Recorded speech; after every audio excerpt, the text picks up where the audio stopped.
नमस्कार दोस्तों, मैं Sandeep Kumar Dubey SK Dubey biology class में आप सभी का स्वागत करता हूं।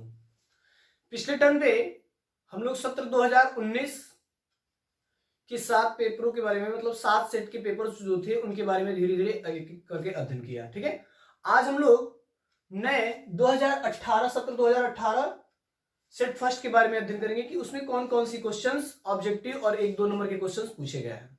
ठीक है, 3 नंबर और 5 नंबर के क्वेश्चंस के लिए आप ऑफलाइन नोट्स जो दिए गए हैं उससे और जो मैं वीडियो अपलोड किया हूं उससे भी तैयारी कर सकते हैं। ठीक है, और अच्छा से अच्छा नंबर ला सकते हैं।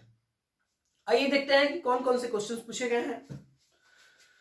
तो इसमें सबसे पहला क्वेश्चन है एंटी सीरम में होते हैं। ऑप्शन है आपके एंटीजन, डब्ल्यूबीसी, एंटीबॉडी और आरबीसी। तो आपको पता है कि एंटी सीरम में जो निर्माण होता है वह एंटीबॉडी की होती है, जबकि डब्ल्यूबीसी और आरबीसी की निर्माण अस्थिमज्जा के बोन मैरो के अस्थिमज्जा में होती है। तो यहां पे ऑप्शन जो होगा एंटीबॉडी सही होगा। ठीक है, अगला क्वेश्चन कह रहा है कि किस कारण से वर्णांता का विकास होता है। तो 5वें नंबर चैप्टर में आपको बताया गया था आनुवंशिकी वंशागति जो था, आनुवंशिकी तथा वंशागति का विभिन्नता है ना, उस चैप्टर में आपको बताया गया था कि वर्णांता एक ऐसा आनुवंशिक रोग होता है जिसमें लाल और हरे रंग का अंतर, रोगी मनुष्य क्यों क्या होता है, लाल और हरे रंग का अंतर पता नहीं चल पाता है। ठीक है, तो यहां पे अधिक सूरापन से यानी मतलब अंधापन से नहीं, या नहीं है ऑप्शन सही होगा। तो आनुवंशिकी जो ऑप्शन है वो क्या होगा, सही होगा। विटामिन ए की कमी से हो नहीं सकता क्योंकि रतौंधी रोग होती है। और लास्ट ऑप्शन है कोई नहीं, तो ये भी ऑप्शन सही नहीं है। आनुवंशिकी से होता है जिसमें लाल और हरे रंग का अंतर पता नहीं चल पाता है रोगी मनुष्य को। ऐसे व्यक्ति को ड्राइवर, सज्जाकार, कलाकार नहीं नियुक्त कर सकते। अगला क्वेश्चन है कि अफीम से प्राप्त मार्फिन है। अफीम से प्राप्त मार्फिन है, तो आपको अल्कोहल तंबाकू के बारे में जब पढ़ाया गया था, ठीक है, तो वहां पे बताया गया था कि मार्फिन जो प्राप्त होती है वो अल्कलॉइड नामक पौधे से प्राप्त होती है। ठीक है, तो यहां पे पोम ऑप्शन है, अल्कलॉइड है, लैटेक्स है, टेनिन है, तो यहां पे ऑप्शन सही होगा अल्कलॉइड।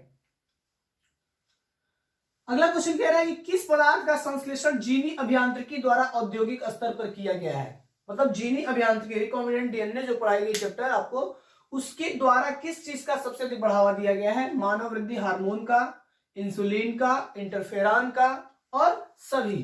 तो यहां पे आपको पता है कि मानव वृद्धि हार्मोन को भी बढ़ावा देने का कार्य किया गया है, इंसुलिन का भी बढ़ावा देने का कार्य किया गया है, तत्पश्चात इंटरफेरॉन पे भी कार्य हुआ है। तो यहां पे ऑप्शन जो होगा वो सभी ऑप्शन सही है। ठीक है, अगला क्वेश्चन कह रहा है कि डीएनए में कितनी न्यूक्लियोटाइड्स की इकाइयां होती हैं। तो आपको पता है डीएनए पॉलीन्यूक्लियोटाइडों से मिलकर बनी होती है, तो यहां पे 4 पॉलीन्यूक्लियोटाइड कर लीजिए या फिर अनंत, 4 या 4 या अनंत।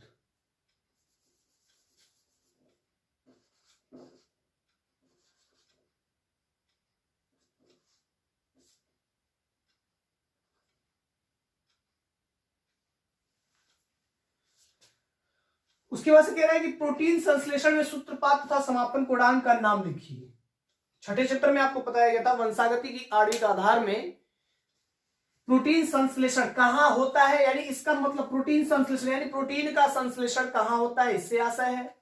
सूत्रपात का मतलब होता है जहां से प्रोटीन संश्लेषण की क्रिया शुरू हो रही है। ठीक है, तथा समापन यानी जहां पे समाप्त हो रही है।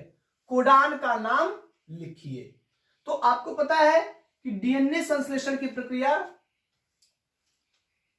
जब होती है यानी सिंथेसिस प्रोटीन का संश्लेषण होना शुरू होता है तो एमआरएनए करता है और आनुवंशिक कूट के तहत होती है यानी कोड के तहत होती है।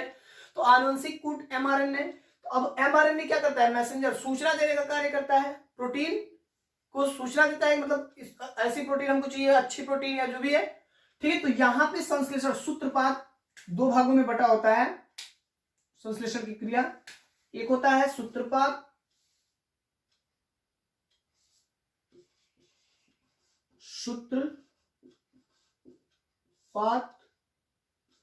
और एक होता है समापन।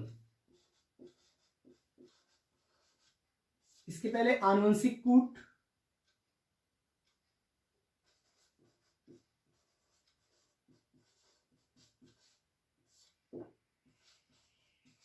पे क्या लगे होते हैं, mRNA, यहां पे मैं ब्रैकेट में कर दे रहा हूं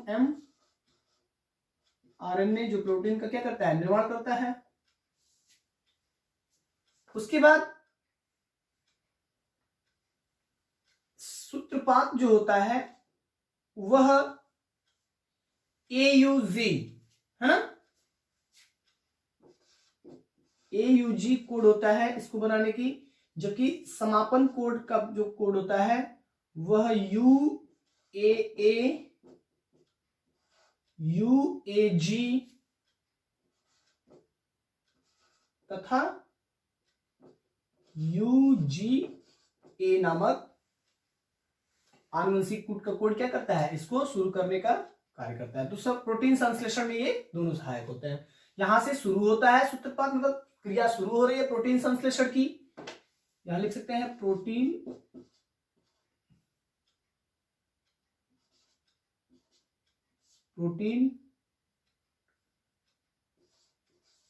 की क्रिया की, प्रोटीन क्रिया की शुरुआत, जबकि यहां पे क्या होता है, समाप्त होता है, समापन किस चीज की, तो प्रोटीन क्रिया की, है ना। अब इसके बाद कह रहा है कि डाउन सिंड्रोम क्या है। तो आपको बताया गया था कि डाउन सिंड्रोम जो होता है वह 21वें गुणसूत्र के एकाध सूत्रता के कारण संभव होता है। यानी मनुष्य में पाए जाने वाले लगभग 23 जोड़ी गुणसूत्र होते हैं, 46 क्रोमोसोम, नंबर ऑफ क्रोमोसोम कितने, 46, जो 23 जोड़ी होते हैं। तो 21वीं जोड़ी जो गुणसूत्र होती है उसका एक आता है और एक अपने आप को प्रदर्शित नहीं कर पाता है, अर्थात यहां पे एकाध सूत्रता के कारण होती है, ठीक है। तो यह रोग जो होता है डाउन सिंड्रोम, यह रोग 21वीं गुणसूत्र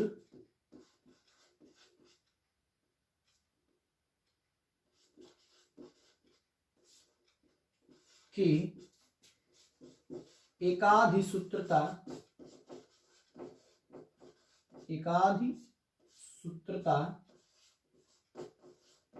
के कारण होता है, एकाधिसूत्रता के कारण होता है। इस रोग में क्या होता है, चेहरा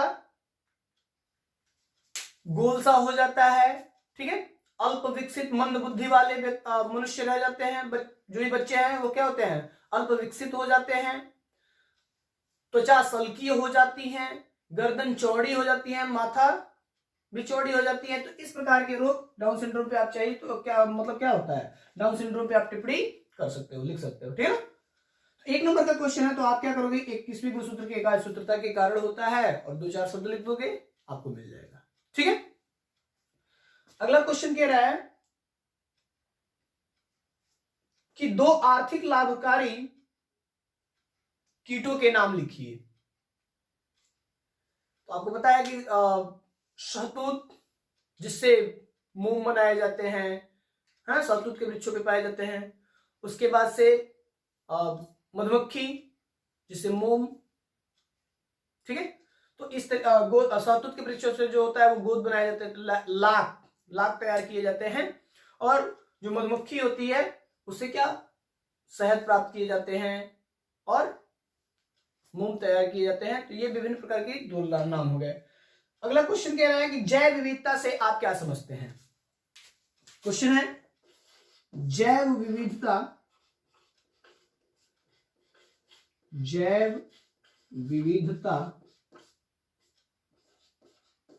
से आप क्या समझते हैं, ठीक है। तो यहां पे क्वेश्चन मैं लिख दिया हूं बट आंसर आपको बता रहा हूं कि जैव विविधता कहां से, 2 शब्दों से मिलकर बना है। जैव विविधता कितने शब्दों से मिलकर बना है, 2 शब्दों से, बायोस प्लस डाइवर्सिटी। बायोस यानी जैव, डाइवर्सिटी,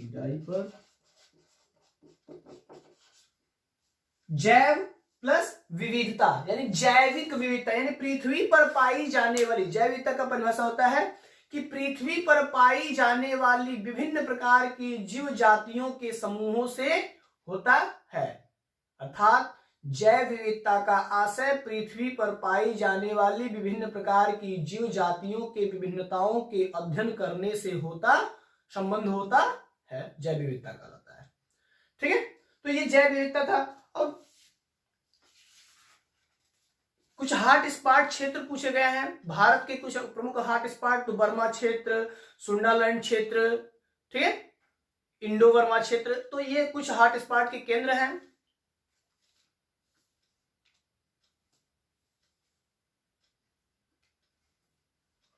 अगला एक क्वेश्चन है, कह रहा है कि प्राकृतिक चयन का सिद्धांत किसने प्रतिपादित किया था? प्राकृतिक चयन का सिद्धांत किसने प्रतिपादित किया था? तो आपको पता है कि नेचुरल ऑफ सिलेक्शन जो बुक लिखने का कार्य किया था वो डार्विन ने किया था। तो प्राकृतिक चयन वर्ण का सिद्धांत जिसने दिया था उसका नाम क्या है? डार्विन ने। ठीक है, आशा करते हैं कि आप इसकी स्क्रीनशॉट ले लीजिए और अच्छे से तैयार कर लीजिएगा। फिर आपको मैं अगले सेट 2018 के दूसरे सेट के बारे में बताऊंगा कि कौन कौन से उसमें क्वेश्चंस पूछे गए हैं।